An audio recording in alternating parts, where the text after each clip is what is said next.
we've got to stop the spending. The spending over the last 8 years of Phil Murphy has ballooned to almost 70% from when he came in. And this affects all New Jerseyans. And it's you can't run your household like that. And something that we've said continuously at Garden State Initiative is that we don't have a revenue problem in our state. We have a spending problem. The competitiveness of New Jersey is being called into question now as our taxes are increased, our energy costs are increased. On the legislative side, what can be done to change this course of unaffordability, both for people and for corporations? And how can you hope to be part of that? Well, there are a lot of things that we could do, starting with the school funding formula. It's not transparent. It's year to year. You don't know, and the school districts don't know where they're going to stand this year versus next year. Some districts are getting enormous amounts of money while other districts are cutting services, potentially closing schools. So we need more certainty. We need to reform the school funding formula. We also need to reform our entire tax structure.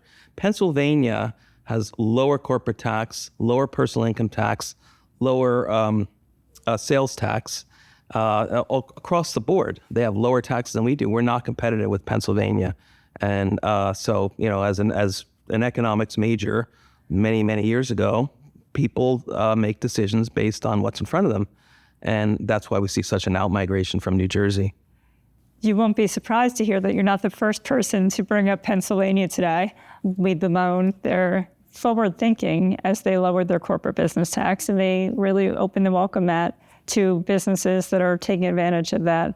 How can you make this plea to other members of the legislature so that they understand how impactful the policy is?